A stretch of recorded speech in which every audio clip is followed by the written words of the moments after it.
Good morning, everyone. This is Roger Cadillac. I have the honor of being serving as president of the Minnesota Mortgage Association this year in the year 2020.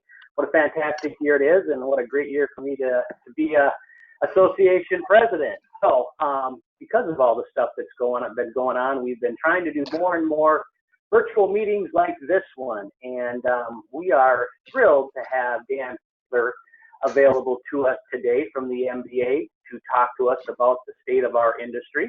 Before I introduce Dan, I do want to do a couple of quick housekeeping items. We will have a question and answer session towards the end. Unfortunately, we're not able to open up the line. So I'm going to ask that everybody in their chat function enter questions there so that Dan has access to them and I also have access to them to go through those once Dan gets through with his initial presentation. So quick little bio on Dan. Dan is an Associate Vice President of Housing and Finance Policy at the Mortgage Bankers Association. In this role, he is responsible for developing the MBA's policy work related to loan production issues, including government housing programs, operated by the FHA, VA, USDA, as well as secondary and capital market issues, including agency and non-agency security markets and activities of the FHFA, Fannie Mae and Freddie Mac, Ginnie Mae, and the Federal Housing or the Federal Home Loan Bank. He also serves as a lead staff representative for the MBA's Residential Board of Governors. So, Dan, we are thrilled to have you on. We're looking forward to all the insight you're going to give us today. So, with that, Dan, please take it away. Well, thank you, Roger, and thank you for having me. I as you're, reading of my bio illustrated, I like to specialize in the alphabet soup of DC agencies that impact the mortgage market, and so I'm going to try to touch on as many of them as possible here today. It's a good time and still a really interesting time to be talking about housing finance policy at the federal level. Obviously, so much of it continues to be driven and really consumed by the response to the pandemic that we're all working through. I'll note somebody flagged for me that yesterday was exactly 100 days since the declaration of the national emergency by the president. So I can't quite decide if this has been the fastest 100 days I've experienced or the slowest. It's in some ways been a little of both. I think the beard that I've grown in that time indicates maybe the slowest, but what I'm going to do today, and folks, please, as was noted, feel free to jump in with questions through the chat function, but I wanted to walk through kind of a few things. One, largely around the pandemic response, what has already happened both from some of the key agencies and from the folks on Capitol Hill, what the key kind of unresolved issues and problems and concerns are, and then what we expect to see coming up next in the days and weeks ahead.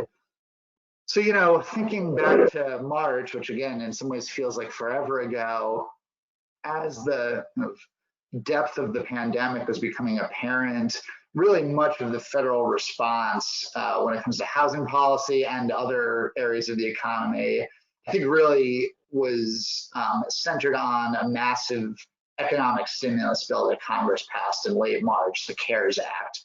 Passed on March 27th, includes a whole host of provisions providing trillions and trillions of dollars, truly astronomical figures in terms of support to the economy. It hit on a number of important areas in the housing finance space. Probably the place I would start, because it's had such an impact on everything else that has followed, was the kind of granting of widespread national mortgage forbearance to consumers. And so just as a quick refresher, folks might be aware of the CARES Act. What it did was it essentially said for any Fannie, Freddie, FHA, VA, USDA loan, so any loan with any sort of government support or backstop, so you're talking 2/3 of the overall market here. For any of those loans, the borrower can request forbearance and must be granted forbearance for a period of up to 180 days And then if they choose, they can extend it for another 180 days. So you're essentially talking about a full year of forbearance from mortgage payments.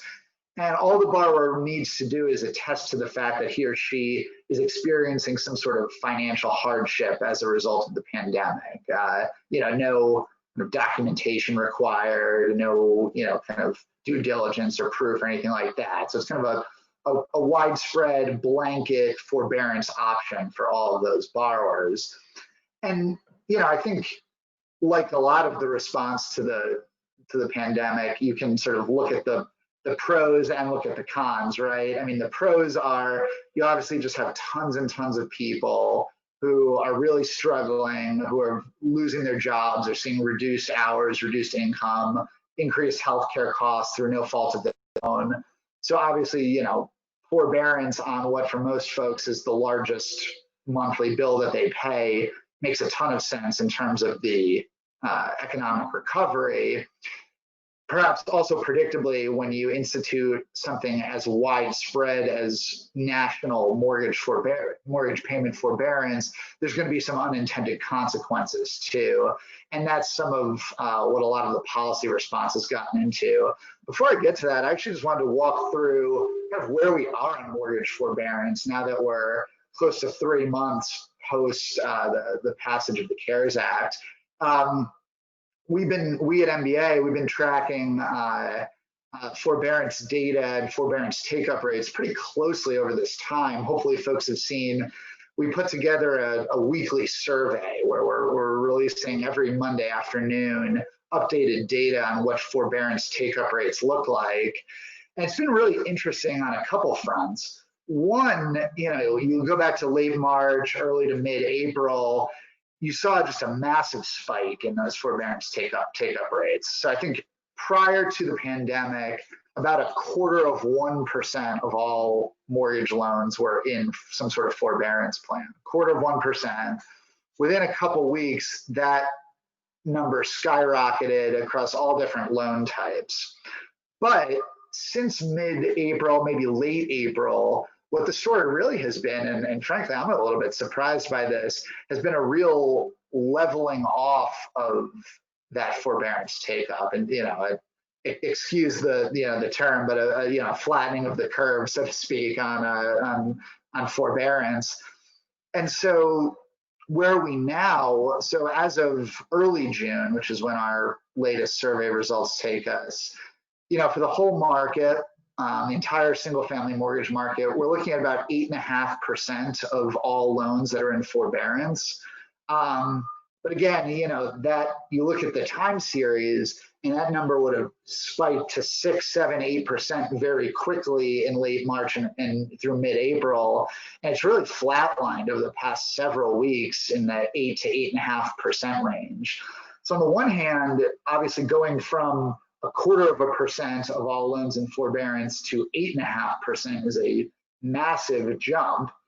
On the other hand, you go back a few months and people who are trying to forecast what forbearance take-up rates could look like, there were folks out there predicting 25%, 35% of all loans going into forbearance, again, because it's so easy, operationally for a borrower to obtain forbearance. And so in some sense, the story now really is some surprise around how not only those forbearance take-up rates leveling off, but leveling off at a much lower, and our hope is more manageable level than we and some others had feared, going back several months. And the other interesting thing on the forbearance data that I'll note, that 8.5% number is the overall single-family market. You've got some real disparities across different loan types. So for example, 8.5% overall, the Fannie Freddie market is looking at about not quite 6.5% of loans in forbearance, whereas you go to the Ginnie Mae market and you're at about 11.8% of loans in forbearance. So just comparing government loans to GSE loans, on the government side, you're at almost twice the level of forbearance take-up. And then even within that government space, we don't have specific breakouts on, say, FHA versus VA, but anecdotally, it sounds like the FHA numbers, perhaps unsurprisingly, are a lot higher than the VA numbers. So, you start comparing, say, an FHA to a Fannie or Freddie, and you're talking about perhaps multiples in terms of the forbearance take-up rate and what that looks like. The other thing, and this is the last thing I'll say on the forbearance data, we've also been trying to track, at least on a monthly basis, the number of borrowers who have requested and received forbearance from their servicer, but are continuing to make their monthly payment anyway. And this is really surprising to me. Latest numbers that we have, perhaps over a quarter of borrowers in forbearance, and maybe even a little higher than that, have stayed current on their payments despite being in forbearance. And so that's been another, I guess, pleasant surprise, I'll say, in that, I'm thinking about the impact that forbearance would have on the industry, particularly on servicers. I don't think any of us, certainly I was not anticipating that such a high percentage of borrowers would go to the trouble of requesting forbearance only to then continue making their payments. And I'm happy at some point later to discuss perhaps why that is and some thoughts around why that might be happening. The other surprise, I would say, and this is tangentially related to forbearance, is what we've really seen over the past 3 months, or certainly over the past, say, month and a half, is a real strong rebound in the mortgage market. Significant pickup in purchase applications, refi applications, overall activity, all sorts of economic indicators, home building sentiment, down the line, they've really rebounded in a way that I certainly was not expecting. And you have this thought as more and more states and cities start to reopen, so to speak, is did we actually lose the spring home buying season for 2020, or did it simply just get delayed a few months and we're going to have a big summer or a big fall, and particularly in the purchase market, to coincide with the fact that we've got just massive refi volumes as rates sit about as low as they ever have. So it's really interesting, in a lot of ways difficult to, we get asked the question all the time, particularly from policymakers, is the mortgage market healthy right now? In a lot of ways, yes. By a lot of metrics, yes. By a lot of traditional metrics, yes. Activity's been great, but we still have a number of borrowers who are struggling, a number of borrowers who are in forbearance, questions about whether or not those borrowers will be able to resume making monthly payments again at any point in the near future. Obviously, a lot of that uncertainty comes from the fact that we don't know what the path of the pandemic is going to look like. And so it really is in some ways, a very interesting but very bizarre time for the mortgage market, where it's showing some indicators of tremendous strength and tremendous health, and other indicators of extreme stress and some problems for a number of borrowers. So that's what we're kind of been working through. And I think that kind of sets the stage for what are the kind of issues of the day when it comes to the pandemic. What are the things that we're working on at MBA? We know a lot of our state partners are working on, that we're hearing from member companies day in and day out, are issues. So I'm going to tick through a few of those now. I think probably makes sense. We've sort of gone through forbearance from a economic standpoint. One thing that servicers continue to deal with is how to operationalize forbearance. And a lot of technical challenges around some of implementing some of the new options for borrowers that some of the agencies or GSEs have put in place recently. So things like a new payment deferral option that Fannie and Freddie are beginning to offer. Sort of how do you make sure that you're doing right by the consumer, that you're staying within the bounds of the law? So the number of questions that come up, even things like,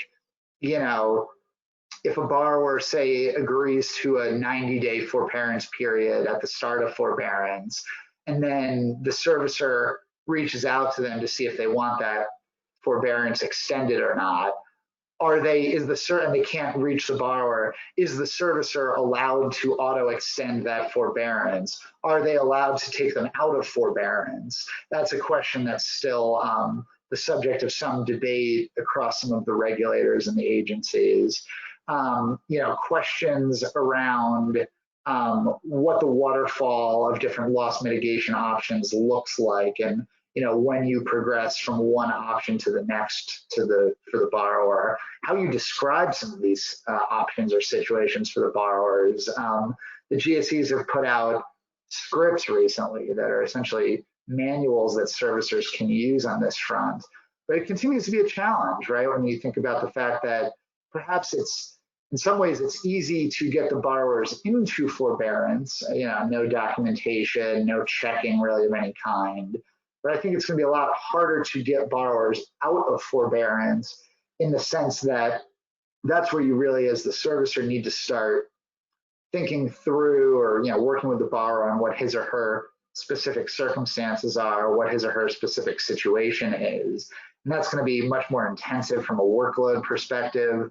I think, frankly, there's a much greater chance for either errors or regulators or policymakers to look back and with perhaps harsh eyes on how servicers are handling those functions. The other thing that's really difficult, I'd say, for servicers today comes back to the issue of liquidity. And this is something we've been talking about quite a bit at MBA.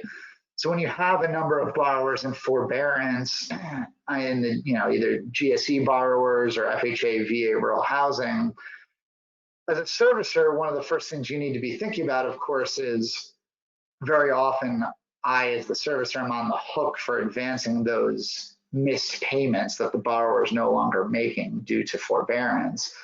And the question becomes, do I have the financial resources, the financial capacity to continue making those advances, particularly in a situation where borrowers, maybe some will be in forbearance for only a month or 2 or 3, but they have the statutory right to be in forbearance for up to 12 months. And that's, an awfully long time to be advancing payments. And so, fortunately, there have been a number of steps taken by policymakers already to kind of help blunt this challenge for servicers. In the government market, let me start there. Ginnie Mae has been tremendously helpful, I think, in that they've established an entire program. It's called their Pass-Through Assistance Program, PTAP, where they essentially will help issuers with advances of principal and interest payments to bondholders. It's not a complete lifeline in the sense that it only covers P&I. It doesn't cover T&I or any other parts of the monthly payment. It's also not free. It needs to be paid back with a not insignificant interest rate. And so it's a great step forward for the Ginnie market. In the GSE market, there's no similar liquidity facility where borrowers can go to, where servicers can go to the government or to one of the GSEs to get direct assistance on making advances. But what the GSEs have done, they have limited the duration of advances that servicers need to make. So rather than potentially having to make 12 months of advances, FHFA and the GSEs have limited that duration for servicer advances to 4 months. So still not an insignificant burden from a financial perspective, but I'd much rather be advancing for 4 months than for 12. And so that was also a positive step. What we're working on now is really trying to figure out, have the steps that have already been taken, are they enough? Or do servicers need further support in order to be able to make sure that they have sufficient liquidity to make those advances until the point at which they're reimbursed by the GSE or by the government agency. And so that's where a lot of the discussions in DC are happening these days. I think another Another issue that we're starting to think about, doing quite a bit of thinking on, lots of folks are, is what happens to borrowers who want to access new credit when they're coming out of forbearance. So, you think about the person who goes on a couple of months of forbearance, they get their job back, maybe they're on some sort of repayment plan or payment deferral option, where they're back to making monthly payments again. The question becomes, that person wants to buy a new home or they want to refinance given where rates are, which, it would be a helpful move, I think, for a lot of consumers, particularly those who are cash strapped. Are they eligible to do that? In the past, various GSEs and agencies have had different limitations on what a borrower can do if he or she was in forbearance. Different lockout periods or waiting periods. The most common being, typically borrowers would have to be current on their, coming out of forbearance for up to a full year before they were eligible for any kind of new mortgage credit. Now that perhaps makes sense in a scenario where, pre-pandemic, where forbearance was more of a borrower-specific issue. I think makes a lot less sense when you have 8.5% of all government-supported loans in forbearance, not wanting to have those folks locked out of the market for a significant period of time. And so we have some positive news on this front. We did get an announcement, I believe in mid-May, from the GSEs clarifying that they're going to reduce that waiting period. So essentially for the GSEs, they've kind of put it into two large buckets, right? If you're a borrower who either never missed a payment despite being in forbearance, or you missed payments, but you reinstated the loan. So you did a lump sum payment or something like that, so you're fully current. There's no waiting period. You're eligible for a new loan, provided, of course, that you meet all the other GSE requirements for a new loan, purchase or refi. The other group of borrowers are those who missed payments and maybe haven't brought the loan fully current. So they entered in some sort of repayment plan or a payment deferral option where they're back to making monthly payments, but they haven't sort of made up all of the forborne amounts that they missed earlier. For those borrowers, rather than a full year of a lockout period, it'll be essentially a 3-month seasoning period or lockout period. So if a borrower enters into that repayment plan, makes 3 timely monthly payments on that repayment plan, they're then eligible for a new loan, again, purchase or refi. So that's been a real nice development. We're still waiting. We expect further updates from FHA, VA, and USDA on this front. Those policies have not been announced yet, but we do expect them soon, or at least soon-ish. Another issue that is taking up a lot of time these days is kind of an interesting one. We've dubbed it, rather than early payment default, early payment forbearance, but the concept is the same. You've had situations, and maybe some of you have seen this, where borrower and lender close on a loan, and a couple days after closing on the loan, the borrower calls up and requests forbearance. And again, that could be because the borrower legitimately lost his or her job a few days after loan closing, or they just, because there's no documentation required, they don't truly need the forbearance, but they just decided they wanted to take it anyway. Regardless of which way it is, the real issue we were having here was that if that forbearance request is made before the loan is either delivered to one of the GSEs or before it obtains FHA insurance, in that quick window of time post-closing, the GSEs and FHA actually weren't accepting those loans because it was in forbearance or because the borrower had indicated a job loss. So if you were in that situation, you originated a loan under the, say, Freddie standards, had every intent of selling it to Freddie, you no longer could, again, through no fault of your own. And so we've been working really closely with policymakers to try to rectify that situation, give more flexibility. I mean, our position has very, I think, firmly been, if there were no issues with the loan at the time it was closed and it met all of the program or investor guidelines at the time it closed, the lender has satisfied its responsibility. It can't do anything else at that point.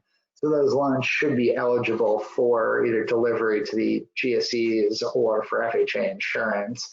We've had improvements in that area, but not to the extent we would like to see. So the GSEs are now accepting those loans. They were not previously, so there's an improvement. But they are instituting fairly aggressive LLPAs, pricing hits on those loans. So if the loan's already in forbearance, the borrower requests forbearance, with the GSEs, you're looking at a 5-point LLPA if it's a first-time home buyer, a 7-point LLPA if it's any other type of borrower, and they're still excluding cash-out refis from that policy. So if it's a cash-out refi that goes into forbearance shortly after closing, it's not eligible at all. So we think that's far too harsh. We've been working to try to get them to ease up on that policy. Similarly for FHA, their announcement was more recent. It was earlier in June, where again, rather than not allowing insurance on those loans at all, they now are, but they are requiring lenders to provide a 2-year indemnification on those loans. And the indemnification I view as pretty harsh, pretty severe.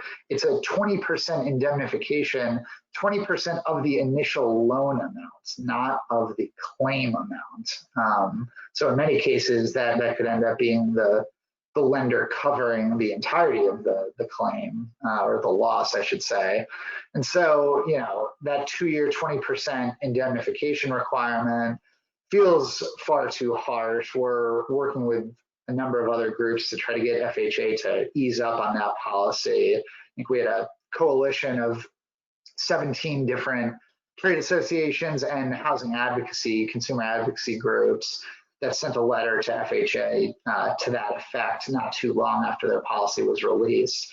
So, you know, some progress on the early payment forbearance front, but not enough, I think, not yet. And the real upshot of that one is we're seeing pretty dramatic overlays in the market, understandably, as lenders are trying to avoid being caught with these loans. I think one commenter, you know, referred to it as a bit of a game of hot potato here, right? And so no one wants to be the one stuck with an either unsaleable loan or a loan that has some is going to be sold at a steep loss if the borrower calls up and requests forbearance.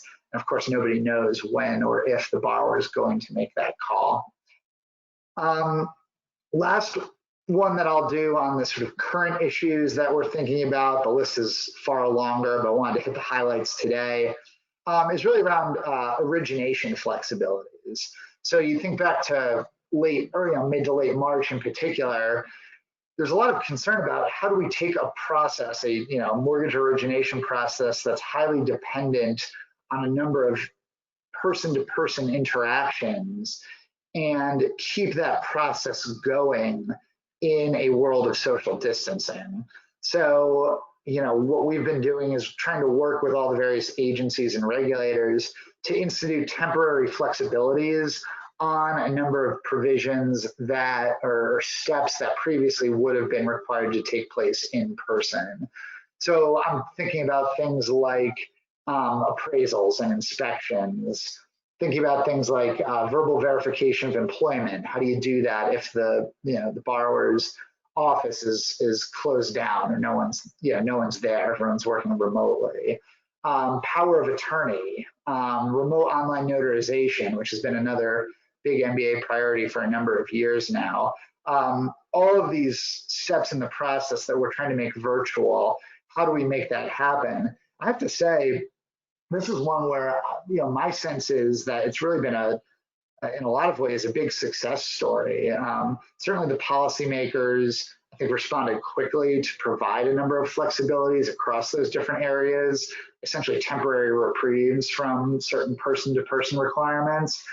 But I think more impressive even was the speed with which the industry was able to implement many of those changes, really in a lot of ways without missing a beat.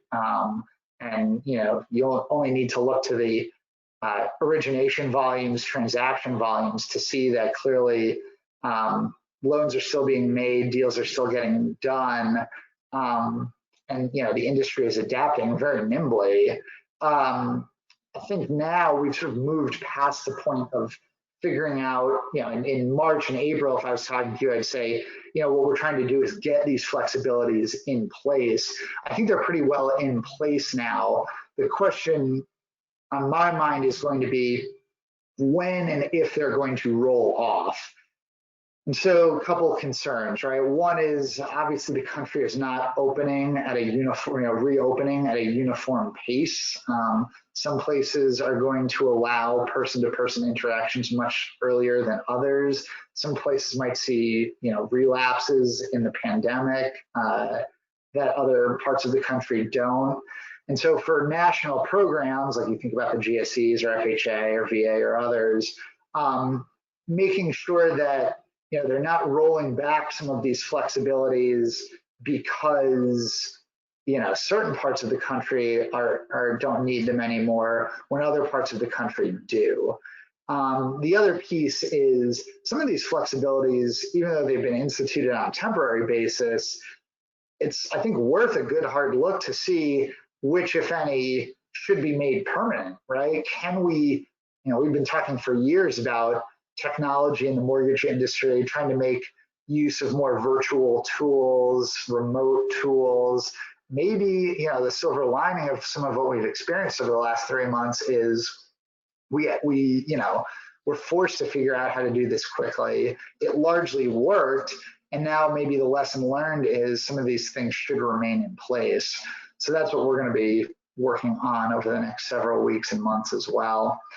And speaking of the next several weeks and months, let me transition over to sort of what we expect to see moving forward. I'll circle back to Congress because that's where I started. As I mentioned, Congress passed the CARES Act on March 27th, massive economic stimulus bill. There's concern, even sort of stepping back from housing and the mortgage industry, a lot of the economic stimulus that was provided to households, consumers, small businesses is set to expire pretty soon. And I think there's a recognition among many that, perhaps more will be needed to keep the economy afloat.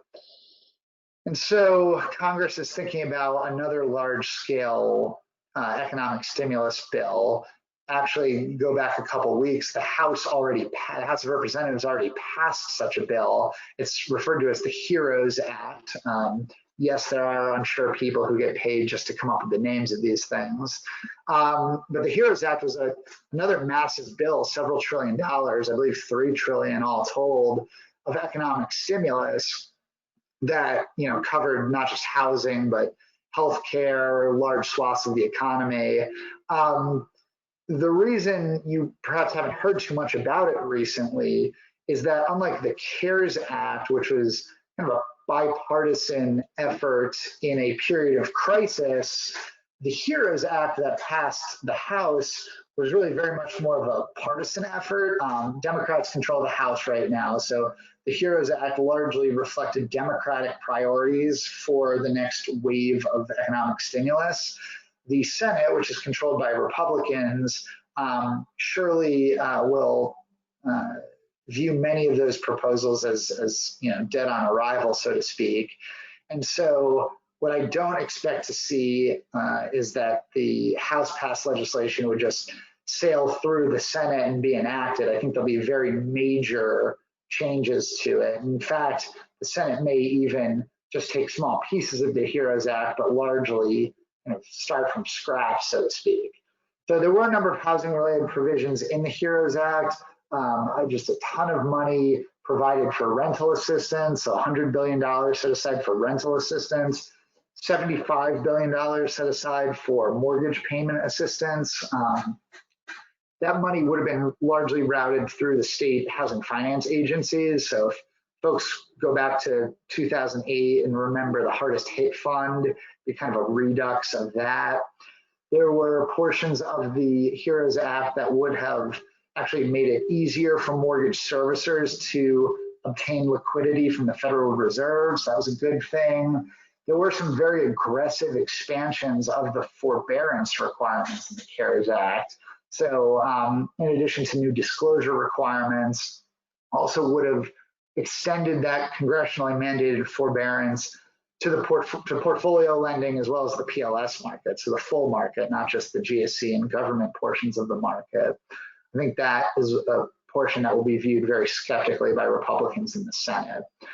So what do we expect to see? The Senate is negotiating on this right now. I'm not, we're not going to see a bill come today. We're not going to see one come tomorrow either. I think there is still a widespread belief that there will be something that is passed. Expect it to be much more slimmed down relative to the HEROES Act that was passed by the House.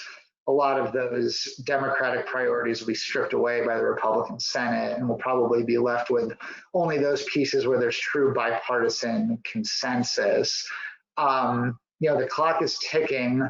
I think there's a sense from the Congress, wants to get this done prior to the August recess, which would mean getting it done by late July. Hard to see it happening too much earlier than that if it does happen. So, we're engaged with folks on the Hill in these discussions now, but if you're looking at when, another stimulus bill will be passed, I think the most likely bet would be sometime in that late July period at this point. So that's what, we see on the horizon from Congress. From the regulators, it's really more of, kind of like I said, they've put a lot of temporary response measures in place. Are they going to keep them? How long will they keep them? What are they going to look like? Combined with some of those places where we're still waiting on the regulators to act. One example being on the government side, on FHA, VA, USDA, when are they going to give us more guidance on the eligibility of borrowers for new loans coming out of forbearance, like I mentioned earlier? So I think that's the scan on the pandemic. Before we sort of jump into full Q&A, I did just want to highlight a couple of non-COVID related updates. I think over the last couple of weeks in particular, we've been reminded that other issues remain at play, all those issues that were top of mind back in February. There's a number of them, but two I wanted to note today. One is around QM, the qualified mortgage. This was a very timely call. I expect that any minute now, and perhaps it has even happened since we began this call, the CFPB will be releasing a notice of proposed rulemaking where they're going to make some amendments to the QM definition and essentially find a permanent solution to what is now the QM patch, the GSE patch. And so just as a refresher for folks, for the last 6+ years, loans have received QM status, which means they're essentially deemed to meet the ability to repay requirement. It gives the lender legal protection. Loans get that QM status automatically if they're GSE eligible loans. That patch, so to speak, is set to expire in January. And the problem is if it expires without any reforms or any other changes, you could see some real disruption in the market, because if you don't have the patch, then you fall back on the standard QM definition. The standard QM definition, among other things, says that a loan is not a QM if it has a DTI ratio above 43%. And a significant portion of the market has DTIs above 43% these days. So you're looking at a lot of loans that, it wouldn't be retrospective, it'd be forward-looking, but beginning in January, loans with a DTI ratio above 43% really wouldn't be QMs unless they were FHA or VA loans. So that could cause a real problem. So that's the kind of impetus for the CFPB putting out a new rule and some changes to QM. Our hope is that they're going to do, an expectation is that they're going to do a few things, that they'll remove that DTI consideration altogether, and two, that they will ensure that there's no gap between the expiration of the patch and the implementation of any new QM standards. So essentially making sure there's no disruption in the market, which probably means a short-term extension of the patch beyond January up until whatever point the new reforms they're putting in place take effect. Whether that's later in 2021, 2022 remains to be seen. Like I said, it's possible in these last 40 minutes that proposal has already been issued. If not, we expect it quite literally any minute. So really important one there. And then the second and final thing I'll mention on non-COVID issues continues to be around GSE reform. The Fannie and Freddie conservatorships, you're probably still seeing a lot of headlines about, you know, the movement of FHFA to release the GSEs from conservatorship. What does that mean for the market? What does it mean for the GSEs? Just the other day, we had the latest headline, which was that each of the GSEs has retained a financial advisor to assist them in the process of coming out of conservatorship. So Morgan Stanley was retained by Fannie Mae, and JP Morgan Chase was retained by Freddie Mac. You know, I think what I would say about this is it's not surprising that the FHFA under Director Calabria continues their efforts to get the GSEs to a point at which they can exit conservatorship. This, you know, any chance Director Calabria gets in terms of public speaking, he always talks about the need for the GSEs to build capital. You might have seen in May, the GSEs released, or perhaps it was in late April, the GSEs released a new proposed rule that would set a new capital framework for Fannie and Freddie. These are essentially the capital standards that Fannie and Freddie need to meet when they're out of conservatorship. And so, you know, the work continues. I think at a fairly rapid pace. I think, you know, in responding to a congressional inquiry the other day, Director Calabria said, you know, the pandemic probably set our timeline back 3 or 4 months in terms of the GSEs exiting conservatorship, but we're still moving ahead and we still expect it to happen. And so, you know, what I would caution folks on, and what, you know, we're focused on from the MBA perspective is, look, the GSEs can be released from conservatorship, but what we want to make sure is that they're not released in a way where they're able to operate more or less in the same way that they were prior to 2008. There have been a number of constraints put on the GSEs over the past decade, I think very useful ones, things like limits on the size of their retained portfolios, things like requiring a level playing field for all of their seller servicer clients. You know, the credit risk transfer market, which has developed over this past decade. All of those things are things we want to make sure remain in place even once the GSEs exit conservatorship.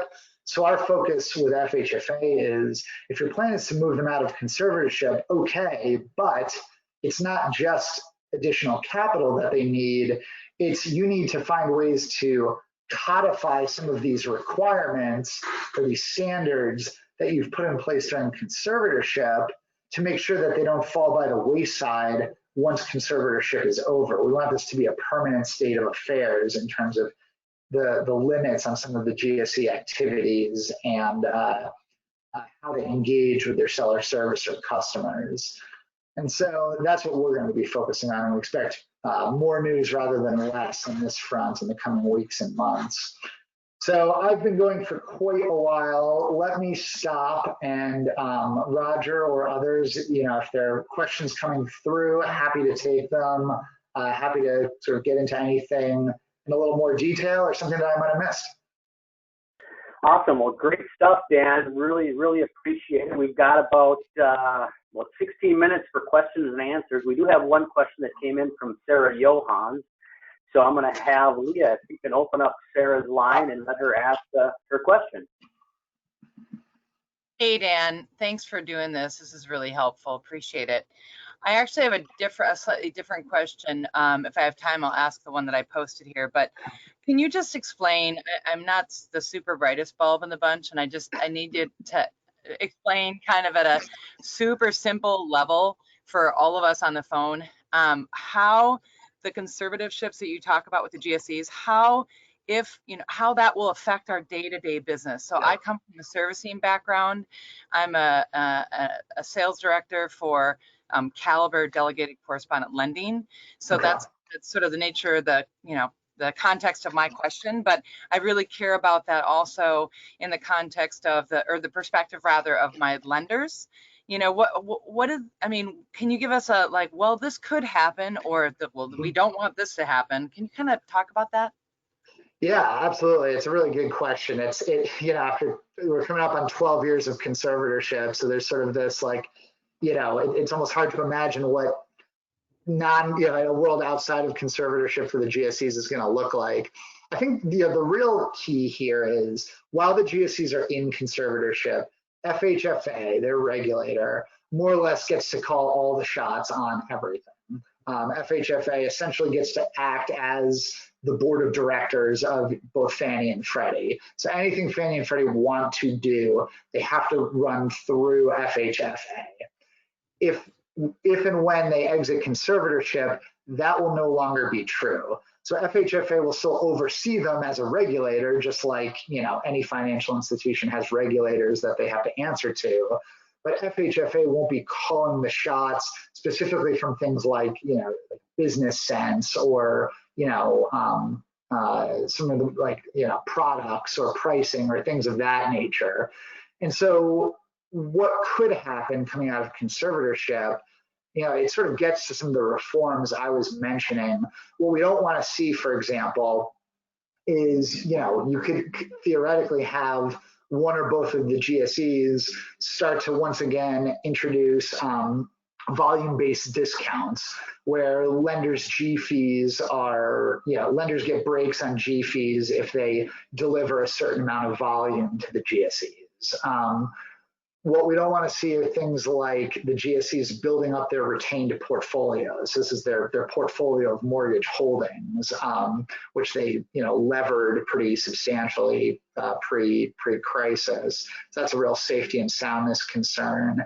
On the day-to-day for everybody here, the way I think about it is kind of FHFA, when they're calling the shots, they're making sure, or they're doing their best to make sure that there's level treatment of all of the GSE's different seller servicer customers. It largely comes to pricing, but it's not exclusively around pricing.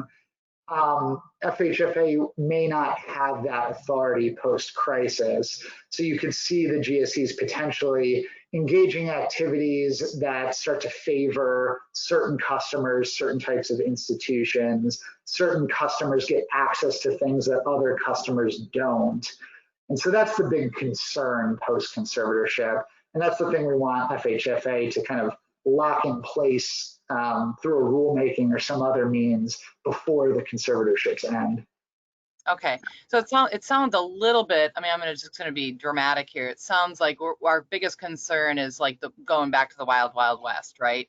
Like we love a relationship with the FHFA. We want the rules, we want the regulation to a certain extent, but and we don't want necessarily to get rid of them completely. But yet, we don't really know what this is going to entail when this happens. And yeah, there's a lot of unanswered questions, it sounds like. That's exactly it. Yep, you said it. You said it better than I did. Okay, and then my second question was, I just read an article in the Minneapolis Star-Trib this morning about bankruptcies, and there's, it sounds like we're about to see just a massive flood of bankruptcies wash over our nation, which is, not too surprising. I just wonder, what do you think about, and what are you hearing in your conversations about that as it might affect our borrowers and their credit and getting, a mortgage? And I mean, are we going to be looking at this time period with some forgiveness? Do you think the FHFA will, I don't know, will they bend on that or help us, in that quest? I mean, what do you think about that? Seems like a problem. I agree. It's a huge problem. I mean, this, the thing that none of us know is, what all of this kind of goes back to the, what kind of economic rebound are we going to have after the, after sort of the worst of the pandemic's behind us? If thousands of small businesses and maybe some not so small businesses are going under, what happens to those small business owners, the folks who work for those companies, their personal balance sheets, their household balance sheets. They have the potential to be wrecked for a very long time. And then with it, as you mentioned, credit scores go down. It becomes a real severe problem. I think there's a couple things that I'm thinking about. One is, the government has provided a lot of enhanced benefits to folks during this time. Things like great, enhanced unemployment insurance payments, things like that. Are they going to, will there be more of that? Is the government going to provide more funding, to keep people sort of personally afloat, till the point at which we can come back to some semblance of normalcy? The other thing, you mentioned the GSEs, like here's a good example. The GSEs not too long ago just released new guidance for underwriting of borrowers who have some income from self-employment, right? And they're a much stricter set of guidelines, essentially reflecting the fact that they are saying, if you're looking at a borrower who's self-employed, I think the judgment here is you should, they're saying you should be more skeptical and you should have to do a lot more due diligence about whether or not that person's going to be, quote, a good credit for, the foreseeable future. If we have businesses failing left and right, I think that's going to put a real damper on, demand for, new purchases, on household formation. I mean, I don't think you look at the forecast. I don't think most folks are not expecting any sort of major decline in home prices, which I think is largely just reflective of, not necessarily optimism about where this is all going to land, but perhaps more than anything else, we still have such a supply shortage and inventory shortage that even if you do have a significant drop off in demand for purchase demand, that might just bring purchase demand back down to where supply is anyway. So I don't know that we're expecting to see a ton of impact in terms of major housing price declines, but you do, I think, have a significant number of people who might be, have otherwise been trying to enter the mortgage market as borrowers who might no longer be doing so. And that might tilt some of the balance between, home ownership versus rental as well. Do you have any idea, just off the top of your head, do you happen to know what percentage of our market is our self-employed borrowers? We've looked into this. It's funny, there's some different kind of studies out there, and the estimates vary wildly depending on how you define self-employed, and whether it's someone who's only self-employed or, they have W-2 income, but then they also have self-employment income on the side. So I've seen as low as like high single digits, 7, 8, 9%, and I've seen as high as 30%. So I mean, that's not really helpful as such a wide range, but I think it's somewhat, that range depends on how you define self-employed. Gotcha. Hey, thank you very much for answering all my questions. I'll let someone else. Of course. Thank you. All right, thanks for the question, Sarah. If anybody else has a question, just type your name into the chat box, and we can unmute your line. Otherwise, you can just type in your question there. If you don't want to get unmuted, just type your question there. We can pass it along to Dan. While we wait for some questions to come in, Dan, the QM Pass you mentioned, very significant for us. Just curious, you mentioned that there could be some guidance coming out, or the CFPB putting some information out today. Has the MBA gone to them with what we think, or what the MBA think they should do to solve this issue? And it seems to me like the easiest thing is just to make the QM Pass permanent. Seem to be going okay the way they are. So just a comment on that when we questions come in. Yeah, happy to. And we did. I think our comment letter to them was something like 35 pages, which was a lot of fun to write, I assure you. And I actually do see that that guidance, that proposed rule has come out in the time since we started this call. So I know what I'll be reading as soon as I hang up. So, the QM patch, it's been sort of a blessing and a curse in some ways, because on the one hand, it's ensured that there hasn't been any real disruption in the market, because you can get any loan that's GSE eligible is automatically a QM loan. I guess the negative side of that is it sort of gives the GSEs all of the power to dictate the QM credit box, so to speak, which has a lot of people feeling very uncomfortable, particularly when the GSEs are no longer in conservatorship. What is that going to look like? Do we want to put all of that power solely into the GSEs? And so that's really where a lot of the debate has been. So I think, one way you can kind of thread that needle that we've been looking at is if you remove the patch, so it's not up to the GSEs, but you fix the QM definition to get rid of all the things that would have caused the disruption in the first place. And so the two big things, I mentioned one of them. So right now, a loan can't be a QM, outside of the patch that is, a loan can't be a QM if the DTI is above 43%. Well, that feels, probably overly harsh, right? Just because the DTI is above 43 doesn't automatically mean the borrower doesn't have the ability to repay the loan, right? As we've said, there's kind of a lot more that goes into underwriting, of course, than just DTI. Someone could be a high DTI borrower who can easily repay a loan, or a low DTI borrower who would struggle to repay a loan. So sort of eliminating that DTI cutoff or cliff, I think would be a really good way to go about, the problem here. And then the other piece that I didn't mention earlier, folks might have heard the term Appendix Q. So that's essentially the manual for how you're supposed to calculate the DTI ratio. It is not at all kind to self-employed borrowers in particular, or W-2 income. It excludes a lot of non-W-2 income that I think most folks think should be able to be counted.